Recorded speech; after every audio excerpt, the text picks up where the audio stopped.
A new spot in the batting order, moving back to the outfield, and a potential contract extension. Rumors are swirling around Bryce Harper this week. Let's talk about it next, right here on the PHOI Phillies podcast. What's up, everybody? Welcome back to the PHOI Phillies podcast. Tyler Zulli here with you today, and Bryce Harper is the entirety of our conversation today, as three different hypotheticals / rumors / reports / whatever you'd like to call them have kind of surrounded Bryce Harper this week. But I think the biggest one is where he's going to hit in the Phillies lineup in 2025. Rob Thomson said on WIP earlier this week that if Trea Turner were to be the leadoff hitter for the Phillies in 2025, Bryce Harper, he confirmed, would hit second. And I think where there's smoke, there's fire. There's been a lot of smoke surrounding the top of the lineup for the Phils this year. And again, it's specifically about that leadoff spot and how it trickles down through at least the first four of the lineup, but perhaps even a little bit further. I still maintain that Kyle Schwarber should be at the top of the lineup. It looks like, though, that I'm going to be incorrect in this regard. It's feeling more and more like Schwarber will likely hit elsewhere, and it will be Trea Turner to at least open up the season as the Phillies leadoff hitter. What does that mean for Bryce Harper and the rest of the top four? Well, again, as Rob Thomson pointed out, I think that he'll end up hitting second if Trea Turner does lead off. It gives you that righty-lefty split with what I presume to be Turner, Harper, Bohm, and Schwarber as your top four, and then likely Nick Castellanos will probably hit fifth. It also gives Bryce Harper more at-bats per season, or at least more plate appearances per season. The running theory is that each time you move up one spot in the order, you get approximately 15 more plate appearances throughout the course of the season. If Bryce Harper moves up from 3 to 2, that would still hold true. Listen, I think that it makes sense within the construct of Trea Turner being the leadoff hitter. I'm not necessarily thrilled about the idea. It's not my ideal lineup, but understanding that it's kind of becoming a moot point for me to argue that Kyle Schwarber should remain in the leadoff spot, at least in this regard, I think if you are going to have Trea Turner be the leadoff hitter, I would then counter that with hitting Bryce Harper second. I think it keeps the righty-lefty matchups. It's more at-bats for Harper. It makes a ton of sense. And then on the same conversation, it would allow Kyle Schwarber to be your more typical, traditional four-hole hitter. So my guess would be if Turner leads off and Harper's hitting second, it will look like this. Trea Turner, Bryce Harper, Alec Bohm, and then Kyle Schwarber. I would think, again, that the lefty-righty split continues and Castellanos would hit fifth, and then you're probably looking at one of Stott or Kepler in the sixth spot. The other then would go to hit eighth. You are going to have to back-to-back lefties in some way in your lineup. It's just the way that it's going to work with 5 lefties and 4 righties. But I think it would be either Stott or Kepler at sixth. The other one would hit eighth, and in between them would be JT Realmuto.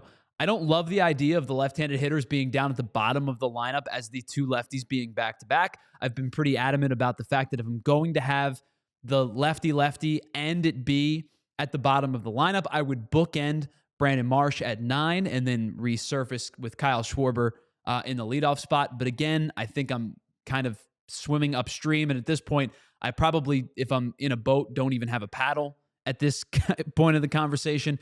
I think it's a lost cause for me. But if that's what the lineup is going to look like with Trea Turner at the top and Harper hitting second, then I think you probably will see the 2 lefties at the bottom of the lineup in that lefty-lefty combination. And my guess would be it'll either be Kepler and Marsh or Bryson Stott and Marsh. So Rob Thomson seemingly did confirm today that if Trea Turner is the leadoff hitter, Bryce Harper will hit second. Now, the second portion of this, could Bryce Harper really move back to the outfield? Well, Bryce Harper told The Athletic recently that he talked to the Phillies this offseason about moving back to the outfield and said, quote, he is more than open to an outfield return if the right player is available at first base. He specifically noted that he would make the move if a guy was available who could hit somewhere in the 35 to 40 home run range. Now, it just so happens that there was a player who fits that mold who was available this offseason in Pete Alonso. Pete Alonso ended up signing a deal with the Mets, but it really could turn out to be a one-year deal. Alonso has an opt-out at the end of the 2025 season. The Phillies just didn't monetarily have the financial flexibility to make that kind of move a reality this offseason. The Phillies are currently on the hook for $279 million in player salary, and are paying an additional $19 million in luxury tax payments. With that being said, that means they're close to almost $300 million paying salaries and for their salaries this upcoming season. On top of that, they are very much up against the luxury tax threshold, which would see them have their top draft pick move back 10 spots in next year's draft. I just don't see them wanting to do that, and I didn't see them wanting to do that this offseason. It's why I always thought this would be a relatively quiet offseason for the Phillies. But next year could be a different story. Let's take a look at some of the contracts for the Phillies that are coming off the books at the end of this year. This is the final year for Kyle Schwarber and JT Realmuto's contracts. That frees up just the two of them over $43 million by themselves. Jordan Romano, Max Kepler, and Joe Ross are all on one-year deals as well. You put all of their totals together, that's another almost $23 million. You put those two together, that's a guaranteed $66 million coming off the books next season. On top of that, two players with club options for next year. Jose Alvarado has a $9 million club option, and Matt Strahm has a $4 million club option. Now, I would venture to guess that it's almost a certainty that Matt Strahm's club option, is going to be picked up. $4 million for Matt Strahm next season is A, less than they're paying him now, and B, I think kind of a bargain for the type of pitcher that Matt Strahm has become for this bullpen. I don't see a way in which Strahm isn't back on that club option. Alvarado's a different story. He's battled injuries. He's battled command control. He's been up and down within the Phillies bullpen over the last couple of seasons. Do the Phillies value him at $9 million a season next year? Remains to be seen, depending on what kind of season that Alvarado has this year in 2025. But I would say of the two, the more likely that they'll decline would be Alvarado if they choose to decline either of them. With all of these different monetary investments, plus Ranger Suarez becoming an official unrestricted free agent next season, the Phillies could have up to $82 million to spend next year. Now, you of course have to take into account this comes prior to any sort of internal extension, which could include Ranger Suarez, which would be a chunk of that $80+ million, and any kind of arbitration changes that the players will have from this year to next year, which almost assuredly will mean anybody that's arbitration controlled, including players like Alec Boehm, would make more money next year than they're going to this year. With that being said, what that tells me is the Phillies will have a ton of extra money to play around with next offseason. What just so happens to be the case next offseason? 3 players that fit the Bryce Harper power hitting type first baseman market hit the free agent market next season. The big one, of course, is Vladimir Guerrero Jr. He's going to command the most money, but he is also the biggest free agent acquisition potentially throughout all of baseball next year. The other two, Pete Alonso, as we made mention, and Josh Naylor is on the final year of his deal. He was traded to the Arizona Diamondbacks this offseason, but he'll become an unrestricted free agent next year as well. All 3 of those guys have either hit or gotten close to that 35 home run threshold that Bryce Harper has mentioned. Now, listen, I need to make this very clear. I don't think the Phillies will be favorites to sign any of these guys as it stands right now on March 6th of 2025. But the conversations about those 3 players are going to be almost a year away. The money constraints the Phillies have this year will be significantly more flexible next year.